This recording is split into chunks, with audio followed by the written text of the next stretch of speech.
to export contacts. Select Export Contacts. Choose your file type. You can filter by status. Filter by type.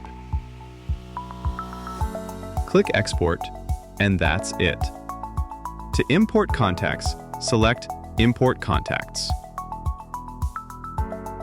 Upload your file. We match your fields if they are similar to ours, but you can always match them manually if you need to.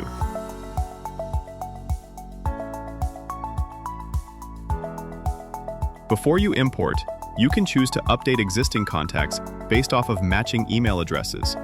Ignore duplicates and skip over them, or ignore duplicates altogether and just import everything. You can also select or create a contact group and assign all of these to a group if you'd like. Select Import, and that's it. It's the exact same process for importing and exporting leads.